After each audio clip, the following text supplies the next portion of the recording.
Hi and welcome to my YouTube channel. My name is Emma and this channel is called Perfumerism. So you clicked on this video because you want to learn either how to apply perfume or how to make your fragrance last a really long time. Thank you for trusting me with this information. My name is Emma. I studied fragrance at ISIPCO. I also worked as a sales associate in fragrance for about 3 years. So I tested a lot of the fragrances on the market. I've worked with a lot of different people and customers. I also have a bachelor in science and I love fragrance and I read a lot of books and literature about chemistry of fragrance and the science behind fragrance. So I really want my page to be a place where you guys can learn and go to for these kinds of things. First of all, let's talk about how to apply perfume. Now, this is a question that will vary person to person. It will greatly vary based on how strong you want your fragrance to be and what you're going to be wearing your fragrance for. So for example, if you're going to work in a healthcare place where you're not supposed to wear fragrance and you're trying to get away with it, you will want to go in light-handed with a fragrance that is not very strong. And so say that you want the most intimate, like near fragrance to you, you want a fragrance that is mostly top note heavy or a fragrance that is not alcohol based. In your fragrance, you have 3 ingredients. You have water, alcohol, and oil. The oil is the perfume oil, and that is what smells in your fragrance, and alcohol is what projects into the air. If you've ever sprayed fragrance and all you smell in the first second is alcohol, is because alcohol is very volatile. It has a low boiling point, so that as soon as it touches your skin, it will heat up and project into the air, and sometimes it'll bring some of the oil with it. So if you have a fragrance like this that is just oil and you put it on your skin, it will stay closer to the skin and it won't project as far away. Whereas if you have a fragrance that is alcohol based, like this, that is a liquid, you will spray it on your skin and you can smell it from far away because the alcohol is projecting and bringing the fragrance into the air. And so because of that, a fragrance like this will project farther away from you, whereas an oil usually stays closer to the skin. So if you are going to be in an intimate setting, an oil is really good because it stays on your skin longer. If you want to boost longevity, fragrance oil is definitely the way to go. An oil is sometimes a good base to make your fragrance last longer, and then you can add a perfume on top if you want maximum impact. I will define a few terms. I've kind of discussed these a little bit. There is projection, longevity, and sillage are 3 important terms when it comes to fragrance. Projection, how far does your fragrance project? How far away can people smell you? Oils tend to have a closer and smaller projection. You have to kind of lean in to smell, whereas alcohol-based fragrances can go pretty far. So a light alcohol-based fragrance, you might be able to smell it if someone leans in, or an arm's length is about light projection. Beyond arm's length, I would say is medium projection, and then filling a room, I would say is insane, crazy, amazing projection. And then sillage is how strong is the perfume within the space that you can smell it. So there's some fragrances that someone can smell you within arm's distance, but it's very faint. So that fragrance would not have a very strong sillage. Whereas fragrances like Oud for Greatness, even Chihota, I would say has a very strong sillage. It's very, very strong and super potent, smellable within a certain range.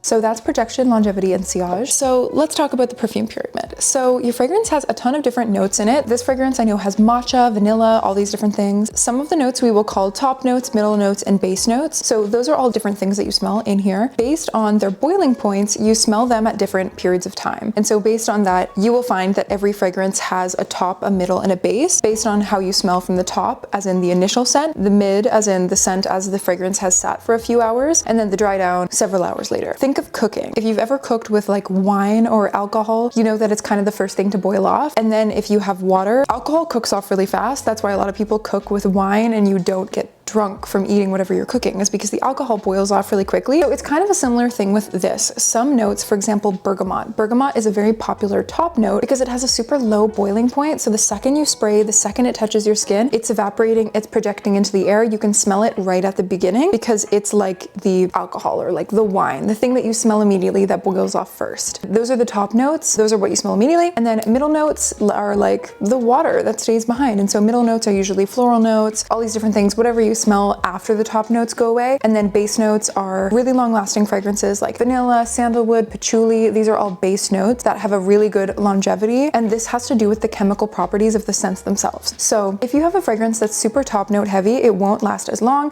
For example, I have this fragrance called Chill and Soleil from Bulgari. It's a neroli bergamot petitgrain scent. It's super fresh and very green. And this is super top heavy. It's a very like up here kind of fragrance, super fresh, super light. This fragrance will never have the same same oomph and craziness as something like Incarnate by Scout Dixon West, which is pure balsams and resins and really strong, super long lasting fragrances. You can never get this to project like this, and you can never get this to last like this because of the chemical properties of the scent. And the only way to get this to last like this is for it to actually change, like to add patchouli or to add sandalwood or to add these base notes for the fragrance to cling to. However, there are ways to make it last longer. For example, if you have a fragrance like this, you can layer it with a perfume oil. So put a perfume oil on, spray the fragrance on after the perfume oil, and the oil and the moisture will give your fragrance something to cling to. Top, middle, and base notes, those are all based off of heat and evaporation, and that's why you most commonly spray on your pulse points, which are points that you have a lot of concentrated heat. So that is something like our wrists, behind your ears, behind the knees, ankles even if you wanted to. Generally, we spray on the pulse points. So I will show you how I apply. This is a fragrance called Happy Dust. This is an extrait de parfum, so it has a lot of fragrance oil, but it's not super strong. It's not like a crazy beast mode perfumer, so I would say this is just kind of my average application routine. So spray on one wrist. Generally, you do not rub because, like I mentioned, heat is super important for the fragrance experience. So if you're rubbing your wrists, you're causing friction, which can cause the fragrances to evaporate before they're really supposed to. So if you really rub your wrist, your fragrance won't last as long because it'll essentially boil off before you really give it the chance to settle, or you can evaporate some of the top notes, and then your fragrance, it's just not the same. So that's why you don't rub your wrist. So spray on one, spray on the other,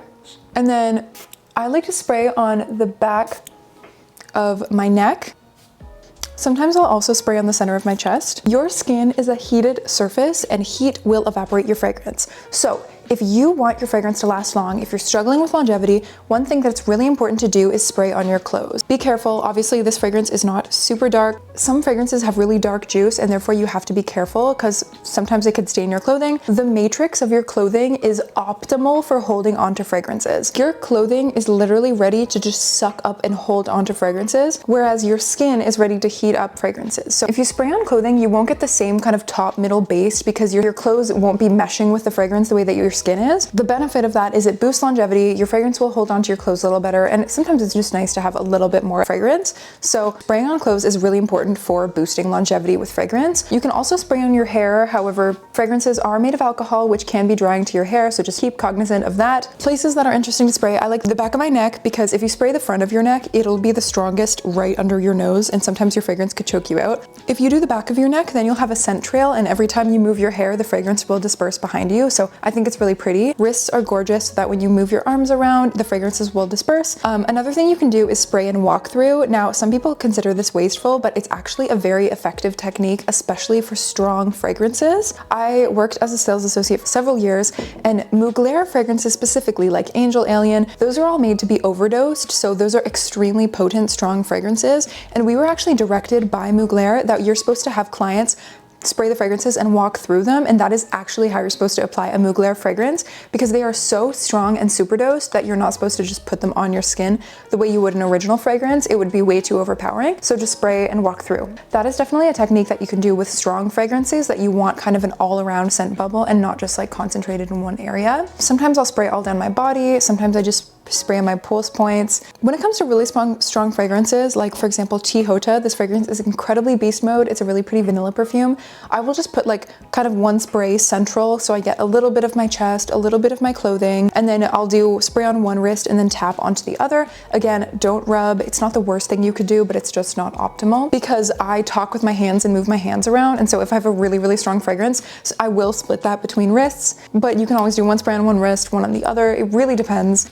Some tips and tricks in terms of boosting longevity are also, it is integral that your skin is hydrated. It is integral. If your skin is dry, your perfume will not last as long. Your fragrance wants to stick to a hydrated base. So it is incredibly important that you are layering your perfume with a base. I really like any kind of body lotion. I really like the Dead Cool fragrance. This is Extra Milk.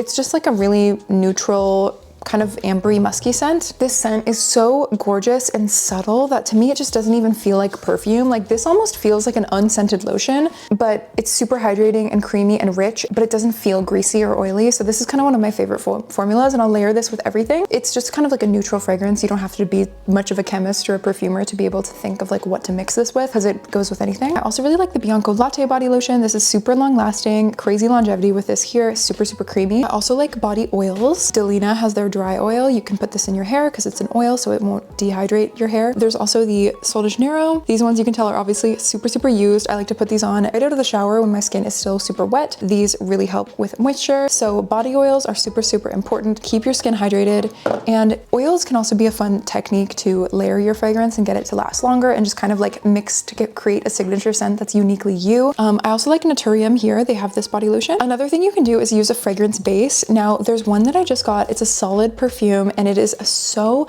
good. I just rub it on my wrist and then spray perfume on top, but it's not launching until tomorrow. This video you're probably watching on September 18th. This product launches September 19th. I will link it in the description or like post to the community so you guys can have it, because I really want to feature it in this video, but it's just a little too early that I can't talk about it. So, but this product here is a solid perfume that you guys are gonna really like. I just apply it on my wrists. It's kind of a balm, like Vaseline. Like you can even do like Vaseline as a fragrance base, and then spray your perfume on, and that can get your fragrance to last longer. So those are my best tips and tricks for fragrance longevity, plus a little bit about perfume science, how your fragrance works, and a bit about where to apply. If you have any more questions, please let me know. I'd be more than happy to make another video. I love you guys, and I'll see you later.